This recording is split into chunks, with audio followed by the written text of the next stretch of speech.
ಪ್ರೀತಿಯ ಸ್ನೇಹಿತರೆ, ನಿಮ್ಮೆಲ್ಲರಿಗೂ ನಮಸ್ಕಾರ. ಶರಣು ಶರಣಾರ್ಥಿ. ನಾನು KJ ಹಳ್ಳಿ ಸುರೇಶ್.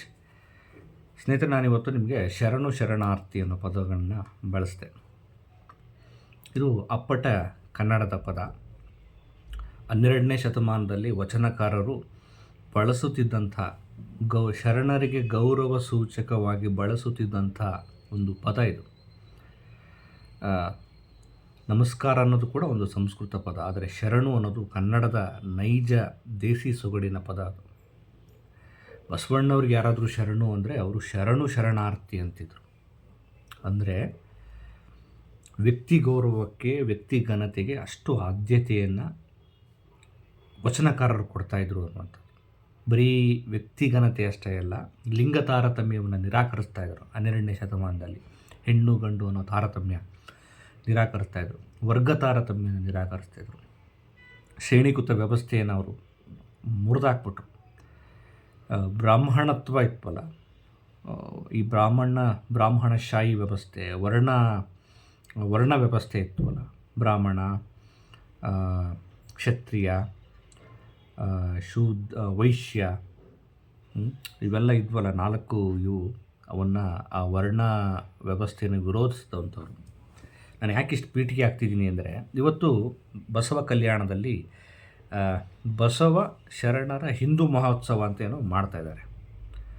ಅದಕ್ಕೂ ಹಿಂದೆ ಏನು ವಿವಾದ ಆಯಿತು ಅಂತ ನಿಮಗೆ ಗೊತ್ತಿದೆ. ಕನ್ನೇರಿ ಸ್ವಾಮಿಗಳ ಒಂದು ವಿವಾದಾತ್ಮಕವಾದ ಸ್ಟೇಟ್ಮೆಂಟು, ಅವರು ಹೇಳಿದಂಥ ಒಂದು ಅಂದರೆ ಉಗ್ರಗಾಮಿಗಳನ್ನು ಬಸವ ತತ್ವದವ್ರಿಗೆ ಹೋಲಿಕೆ ಮಾಡಿದ್ದು. ಬಸವ ತತ್ವದವರು, ಬಸವ ಅನುಯಾಯಿಗಳು ತಾಲಿಬಾನಿಗಳು ಅಂತ ಹೇಳಿ ಅವ್ರನ್ನ ಟೀಕೆ ಮಾಡಿದ್ದು ನಿಜವಾಗ್ಲೂ ಶರಣ ಸಂಸ್ಕೃತಿಗೆ, ಬಸವ ತತ್ವದವರಿಗೆ ಬಹಳ ಮನಸ್ಸಿಗೆ ಘಾಸಿಯನ್ನು ಉಂಟು ಮಾಡಿತ್ತು. ಆಮೇಲೆ ಕನ್ನೇರಿ ಮಠವು ಕೂಡ ಬಸವ ತತ್ವದ ಮಠ ಅಂತ ಹೇಳ್ತಾರೆ. ಆದರೆ ಕನ್ನೇರಿ ಸ್ವಾಮಿಗಳು ನಿಜವಾಗಿಯೂ ಬಸವಣ್ಣನವರನ್ನು 12ನೇ ಶತಮಾನದ ವಚನ ಸಂಸ್ಕೃತಿಯನ್ನು, ಶರಣ ಸಂಸ್ಕೃತಿಯನ್ನು ಅಧ್ಯಯನ ಮಾಡಿದಾರಾ ಅನ್ನುವಂಥ ಅನುಮಾನ ಬರುತ್ತೆ. ಅಧ್ಯಯನ ಮಾಡಿದರೆ ಅವರು ಈ ಪದವನ್ನು ಬಳಸ್ತಾ ಇರಲಿಲ್ಲ ಅಂತ. ಯಾಕೆಂದರೆ 12ನೇ ಶತಮಾನದ ಬಸವ ತತ್ವಗಳನ್ನು ಇವತ್ತಿಗೂ ಒಂದಷ್ಟು ಶರಣರು, ಮಠಾದಿ ಧಾರ್ಮಿಕ ಸ್ವಾಮಿಗಳು ಅವರೆಲ್ಲ ಅನುಸರಿಸ್ತಿದ್ದಾರೆ. ಅಂದರೆ ಬಹಳ ಒಂದು ದೊಡ್ಡ ವಿಷಯ. 12ನೇ ಶತಮಾನದಲ್ಲಿ ಬಸವಣ್ಣವ್ರು ಹುಟ್ಟಾಕಿದ ಬಸವ ಧರ್ಮ ಇದೆಯಲ್ಲ, ಲಿಂಗಾಯತ ಧರ್ಮ, ಇವತ್ತು ಅದೊಂದು ದೊಡ್ಡ ಜಾತಿ ಕೇಂದ್ರಿತವಾಗಿ ರೂಪುಗೊಂಡಿದೆ. ಆದರೆ ಯಾವುದನ್ನು ಅವರು ವಿರೋಧಿಸಿದರು, ಜಾತಿ ಕೇಂದ್ರಿತ ವ್ಯವಸ್ಥೆಯನ್ನು ವಿರೋಧಿಸಿದರು, ಇವತ್ತು ಅದೊಂದು ಜಾತಿಯಾಗಿ ರೂಪುಗೊಂಡಿದೆ. ಆದರೆ ತತ್ವಗಳು ಭಾಳ ಇಂಪಾರ್ಟೆಂಟು. ಬಸವ ತತ್ವಗಳು ಏನು ಹೇಳ್ತವೆ ಅನ್ನೋದೇ ಬಹಳ ಇಂಪಾರ್ಟೆಂಟು. ಆದರೆ ಈ ತತ್ವಗಳನ್ನು ಕನ್ನೇರಿ ಸ್ವಾಮಿಗಳು ಅರ್ಥ ಮಾಡ್ಕೊಳ್ಳದೆ ಅವ್ರನ್ನ ತಾಲಿಬಾನಿಗಳು ಅಂತ ಹೇಳೋದಿದೆಯಲ್ಲ, ಇದು ಒಂದು ರೀತಿಯ ಬಸವ ತತ್ವಕ್ಕೆ, ಬಸವಣ್ಣವ್ರಿಗೆ ಇವರು ವಿರೋಧವಾಗಿದ್ದಾರೆ ಅಂತ. 12ನೇ ಶತಮಾನದಲ್ಲೂ ಕೂಡ ಬಸವಣ್ಣನವ್ರಿಗೆ ವಿರೋಧವಾಗಿದ್ದರು. ಯಾರು? ಬ್ರಾಹ್ಮಣಶಾಹಿಗಳು ವಿರೋಧವಾಗಿದ್ದರು. ಕೊಂಡಿ ಮಂಚಣ್ಣ, ನಾರಾಯಣ ಕ್ರಮಿತ, ದಾಮೋದರ, ಯಾರ್ಯಾರು ಇದ್ದಾರೆ, ಒಂದಷ್ಟು ಜನ ಇದ್ದರು ಅವತ್ತು 12ನೇ ಶತಮಾನದಲ್ಲಿ ಬಸವಣ್ಣನವರ ಆಶಯಗಳಿಗೆ ವಿರುದ್ಧವಾಗಿ ನಿಂತಿದ್ದರು ಅವರು. ಸೊ ಆ ಒಂದು ಸಾಲಿಗೆ ಇವರು ಸೇರ್ತಾರಾ ಅಂತ ಅನಿಸುತ್ತೆ.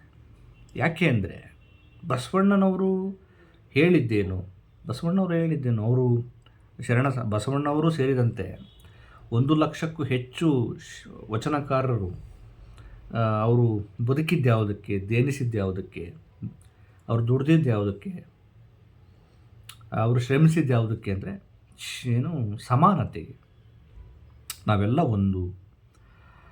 ಯಾಕೆಂದರೆ ಆ ಸಂದರ್ಭದಷ್ಟೊತ್ತಿಗೆ ಅಂದರೆ ಅದಕ್ಕೂ ಹಿಂದಿನ ಸಂದರ್ಭದಲ್ಲಿ ಸುಮಾರು ಒಂದು 2000-3000 ವರ್ಷಗಳಿಂದಲೂ ಕೂಡ ಇವತ್ತು ಯಾವುದೋ ಒಂದಷ್ಟು ಜಾತಿಗಳು, ಮೇಲ್ಜಾತಿಗಳು ಜನಸಾಮಾನ್ಯ ಸಣ್ಣ ಸಮುದಾಯಗಳನ್ನು ಕಂಟ್ರೋಲಲ್ಲಿ ಇಟ್ಕೊಂಡು ಅವ್ರನ್ನ ಮೇಲೆ ದಬ್ಬಾಳಿಕೆ, ಶೋಷಣೆ ಮಾಡ್ತಾಯಿದ್ರು. ವರ್ಣ ವ್ಯವಸ್ಥೆ ಮಾಡಿ ಶೂದ್ರ ಸಮುದಾಯದವರು, ಸಣ್ಣ ಸಮುದಾಯದವರು ಅವರು ಹುಟ್ಟಿರೋದೇ ನಮ್ಮ ಸೇವೆ ಮಾಡೋದಕ್ಕೆ, ಅವರು ಮನುಷ್ಯರೇ ಅಲ್ಲ ಅನ್ನೋ ಅರ್ಥದಲ್ಲಿ ನೋಡ್ತಾಯಿದ್ರು. ಅವ್ರನ್ನ ಮುಟ್ಟಿಸ್ಕೊಳ್ಬಾರ್ದು ಅಂತ ಹೇಳ್ತಾಯಿದ್ರು. ಆದರೆ ಇಂಥ ಎಲ್ಲ ವ್ಯವಸ್ಥೆಯನ್ನು ಪುಡಿಗಟ್ಟೋ ನೆಲೆಯಲ್ಲಿ ಒಗ್ಗೂಡಿದ್ದು ಯಾವುದು ಅಂದರೆ ಅದು ಶರಣ ಸಂಸ್ಕೃತಿ. 12ನೇ ಶತಮಾನದಲ್ಲಿ ಕರ್ನಾಟಕದಲ್ಲಿ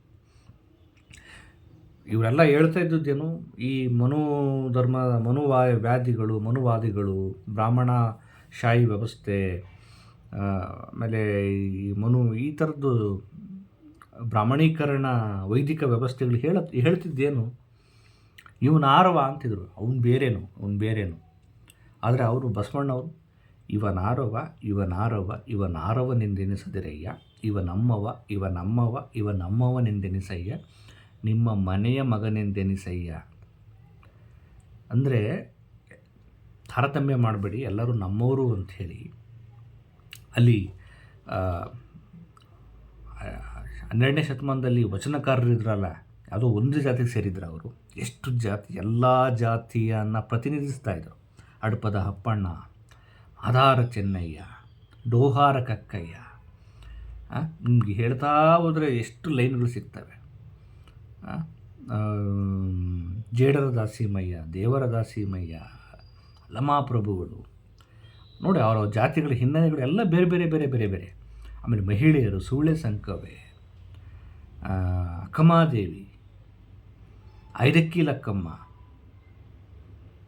ಮಾರಯ್ಯ, ಹೀಗೆ ಸಮಾಜದಲ್ಲಿ ಅಲಕ್ಷ್ಯಕ್ಕೆ ಒಳಗಾಗಿದ್ದ ಸಮುದಾಯಗಳನ್ನು ಕರೆತಂದು ಅಲ್ಲೊಂದು ಸಮಾನತೆಯ ಕ್ರಾಂತಿಗೋಸ್ಕರ ಒಂದು ವಚನ ಮಂಟಪವನ್ನು ಹುಟ್ಟಾಕಿದ್ರಲ್ಲ, ಕ್ರಾಂತಿಯನ್ನು.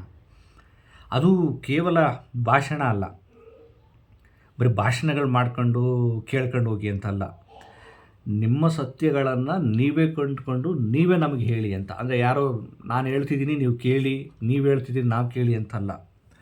ಕಾಯಕವನ್ನು ಮಾಡುವ ಮೂಲಕ, ಅನುಭಾವಿತ ತತ್ವದ ಮೂಲಕ, ಆ ಕಾಯಕದ ಒಂದು ಸಮ್ಮಿಳಿತದಲ್ಲಿ ಹುಟ್ಟುವ ಚಿಂತನೆಗಳನ್ನು, ದರ್ಶನಗಳನ್ನು, ಸತ್ಯಗಳನ್ನು ಜಗತ್ತಿಗೆ ಹೇಳಿ ಅಂತ ಹೇಳೋರು. ಹಾಗಾಗಿ ಅಲ್ಲಿ ಎಲ್ಲರೂ ಬರಿತಾಯಿದ್ರು.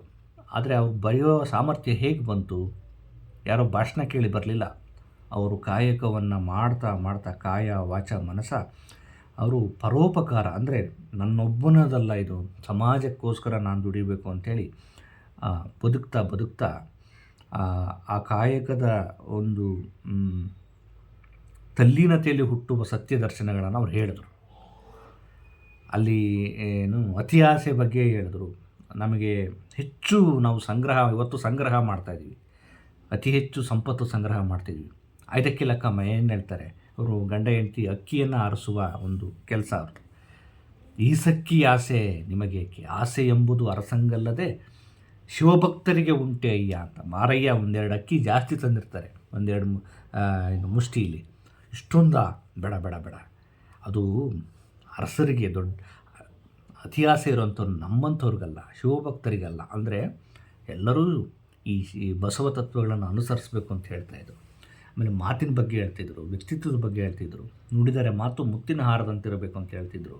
ಲಿಂಗ ಮೆಚ್ಚಿ ಹೌದೌದು ಎನ್ನಬೇಕು ಅಂತ ಹೇಳ್ತಾಯಿದ್ರು. ಆದರೆ ಕನ್ನೇರಿ ಸ್ವಾಮಿಗಳ ಮಾತು, ಅವರ ಮಾತುಗಳಲ್ಲಿ ಬಸವ ವಿರೋಧಿತನ ಕಾಣುತ್ತೆ. ಆಮೇಲೆ ಬಸವ ತತ್ವದವ್ರನ್ನ ನಿಂದಿಸಬೇಕು ಅನ್ನೋ ಉದ್ದೇಶ ಕಾಣುತ್ತೆ. ಧಾರ್ಮಿಕ ವ್ಯಕ್ತಿಗಳಾದಂಥವರ ಮೇಲೆ ಗೌರವ, ನಿರೀಕ್ಷೆ ಇರುತ್ತೆ. ಆದರೆ ಅವರು ಮಾತಾಡಿದ ಮಾತುಗಳು ಆ ಸ್ಥಾನಕ್ಕೆ ಶೋಭೆ ತರುವಂಥದ್ದಲ್ಲ. ಆಮೇಲೆ ಸ್ವತಃ ನ್ಯಾಯಾಲಯವೇ ಅವರಿಗೆ ಒಂದು ಛೀಮಾರಿ ಆಗ್ತು. ನೀವು ಸತ್ಪ್ರಜೆ ಆಗುವ ಲಕ್ಷಣಗಳನ್ನು ನೀವು ಮೈಗೂಡಿಸ್ಕೊಳ್ಬೇಕು ಅಂತ ನ್ಯಾಯಾಲಯ ಅವ್ರಿಗೆ ಛೀಮಾರಿ ಆಗುತ್ತೆ, ಒಂದು ರೀತಿಯ ಉಪದೇಶ ಕೊಡುತ್ತೆ ಅಂತಂದರೆ ಅವರು ಆತ್ಮಾವಲೋಕನ ಮಾಡ್ಕೊಳ್ಬೇಕಾಗಿತ್ತು. ಆದಾಗ್ಯೂ ಅವ್ರಿಗೆ ಹೈಕೋರ್ಟ್ ಹೇಳಿದೆ, ನೀವು ಕಾರ್ಯಕ್ರಮ ಮಾಡಿ ಆದರೆ ಮಾತಾಡಬೇಡಿ ಅಂತ. ಇಂಥ ಸಂದರ್ಭವನ್ನು ಅವರು ಕ್ರಿಯೇಟ್ ಮಾಡ್ಕೊಂಡಿದ್ದು ನಿಜಕ್ಕೂ ದೌರ್ಭಾಗ್ಯ. ಯಾಕೆಂದರೆ ನಮ್ಮ ಸಂವಿಧಾನ ಏನು ಹೇಳುತ್ತೆ, ಮಾತನಾಡುವ ಸಂಸ್ಕೃತಿಯನ್ನು ಮತ್ತು ಅಭಿವ್ಯಕ್ತಿ ಸ್ವಾತಂತ್ರ್ಯವನ್ನು ಹೇಳುತ್ತೆ. ಮಾತನಾಡದ ಹಾಗೆ ನಿರ್ಬಂಧ ಏರಿಸ್ಕೊಳ್ತಾರೆ ಅಂತಂದರೆ ಆ ಮಾತುಗಳು ಮೌಲ್ಯಗಳನ್ನು ಕಳ್ಕೊಂಡು ಅಂತ. ಆ ಮಾತುಗಳಿಗೆ ಒಂದು ವೇಟೇಜ್ ಇಲ್ಲದಿದ್ದಾಗ ನೀವು ಮಾತನಾಡುವ ಅವಶ್ಯಕತೆ ಇಲ್ಲ ಅಂತ. ಅಂದರೆ ಇದು ಒಂದು ರೀತಿ ಅವರಿಗೆ ಶಿಕ್ಷೆ. ನಾವು ಬಸವ ಕಲ್ಯಾಣದಲ್ಲಿ ಕಾರ್ಯಕ್ರಮನ ಮಾಡಿಬಿಟ್ವಿ, ಹಿಂದೂಗಳೆಲ್ಲ ಸೇರ್ಕೊಂಡು ಮಾಡಿಬಿಟ್ವಿ ಅಂತ ಅನ್ನೋದು, ಅದು ಒಂದು ರೀತಿಯ ನಿಮಗೆ ಅದೇನೋ ಮಾಡಿಬಿಟ್ವಿ ಅನ್ನೋ ಒಂದು ಹಠ ಆಗ್ಬೋದು. ಆದರೆ ನ್ಯಾಯಾಲಯ ಹೇಳಿರುವ ಒಂದು ಆದೇಶವನ್ನು ಅವ್ರು ಅರ್ಥ ಮಾಡ್ಕೊಂಡ್ರೆ, ನಮ್ಮ ಮಾತನ್ನು ನಾವು ಬದಲಾಯಿಸ್ಕೊಳ್ಬೇಕು, ಮಾತನ್ನು ನಾವು ತಿದ್ದುಕೊಳ್ಬೇಕು. ಮಾತು ಮುತ್ತು ಹೌದು, ಮೃತ್ಯು ಹೌದು. ಆ ಮಾತಿನ ಪರಿಷ್ಕರಣೆ ಆಗದೇ ಇದ್ದರೆ ಈ ರೀತಿಯ ನಿರ್ಬಂಧಗಳು ಬರ್ತವೆ ಅನ್ನೋದನ್ನು ಅವರು ಅರ್ಥ ಮಾಡ್ಕೊಳ್ಬೇಕು. ಸೊ ಹಾಗಾಗಿ ಬಸವ ತತ್ವ ಕೋಮವಾದಿತನವನ್ನು ಒಪ್ಪೋದಿಲ್ಲ. ಬಸವ ತತ್ವ ಉಗ್ರವಾದಿತನವನ್ನು ಒಪ್ಪೋದಿಲ್ಲ. ಬಸವ ತತ್ವ ಧರ್ಮಗಳ ನಡುವೆ ಬೆಂಕಿ ಹಚ್ಚೋದನ್ನು ಒಪ್ಪೋದಿಲ್ಲ. ಬಸವ ತತ್ವ ಅಸಮಾನತೆಯನ್ನು ಒಪ್ಪೋದಿಲ್ಲ. ಬಸವ ತತ್ವ ಜಾತಿ ತಾರತಮ್ಯಗಳನ್ನು ಒಪ್ಪೋದಿಲ್ಲ. ಬಸವ ತತ್ವ ಜಾತಿ ಶ್ರೇಷ್ಠತೆಯ ವ್ಯಸನೆಯನ್ನು ಒಪ್ಪೋದಿಲ್ಲ. ಬಸವ ತತ್ವ ಭ್ರಷ್ಟಾಚಾರ, ಆಮೇಲೆ ಹೇಳಿಕೆಗಳು, ಕೆಟ್ಟ ಹೇಳಿಕೆಗಳು ಅವನ್ನು ಕೂಡ ಒಪ್ಪೋದಿಲ್ಲ. ಬಸವ ತತ್ವ ಒಪ್ಪೋದೇನು ಅಂದರೆ ಸಮಾನತೆಯನ್ನು, ಮಾನವೀಯತೆಯನ್ನು, ಮನುಷ್ಯತ್ವವನ್ನು, ವ್ಯಕ್ತಿ ಗೌರವವನ್ನು, ಆಮೇಲೆ ಸಮಾಜಮುಖಿತನವನ್ನು, ಮತ್ತು ತನ್ನ ಪ್ರಗತಿಯನ್ನು ಕಾಣುವುದಲ್ಲದೆ ಸಮಾಜಕ್ಕೂ ನೀನು ಮಾದರಿಯಾಗಿರುವಂಥದ್ದು. ತನ್ನ ತಾನು ಅರಿತಡೆ ತಾನೇ ದೇವ ನೋಡ ಅಂತ, ಅರಿತಡೆ ಶರಣ ಮರೆತಡೆ ಮಾನವ ಅಂತ. ಹಾಗೆ ಕನ್ನೇರಿ ಸ್ವಾಮಿಗಳು ಇವತ್ತು ಅಲ್ಲಿ ಕಾರ್ಯಕ್ರಮದಲ್ಲಿ ಭಾಗಿಯಾಗಿದ್ದಾರೆ, ಅಲ್ಲೆಲ್ಲ ಕಾರ್ಯಕ್ರಮ ಆಗಿದೆ. ಆದರೆ ಅವರು ಆತ್ಮಾವಲೋಕನ ಮಾಡಿಕೊಳ್ಳುವ ಅವಕಾಶವನ್ನು ನ್ಯಾಯಾಲಯ ಕೊಟ್ಟಿದೆ. ಮತ್ತು ಬಸವ ತತ್ವದವರು ಒಂದು ರೀತಿ ಹೇಳಿದ್ದಾರೆ, ನೀವು ಬದಲಾಗಿ ಅಂತ. ಹಾಗಾಗಿ ಬಸವಣ್ಣನವ್ರನ್ನ ನೀವು ಟೀಕೆ ಮಾಡ್ಬೋದು, ಬಸವಣ್ಣವ್ರನ್ನ ಟೀಕೆ ಮಾಡ್ಬೋದು, ಏನು ತೊಂದರೆ ಇಲ್ಲ, ಮಾಡ್ತಾರೆ ಎಲ್ಲ ತುಂಬ ಜನ. ಯಾಕೆಂದರೆ ಅವರ ತತ್ವಗಳಿಗೆ ವಿರುದ್ಧವಾಗಿರೋರು ಅವತ್ತು ಇದ್ದರು, ಇವತ್ತು ಇದ್ದಾರೆ. ಅದೇನು ದೊಡ್ಡ ಸಾಧನೆಯಲ್ಲ. ಆದರೆ ಬಸವಣ್ಣನವರ ತತ್ವಗಳನ್ನು ಫಾಲೋ ಮಾಡೋದಿದೆಯಲ್ಲ,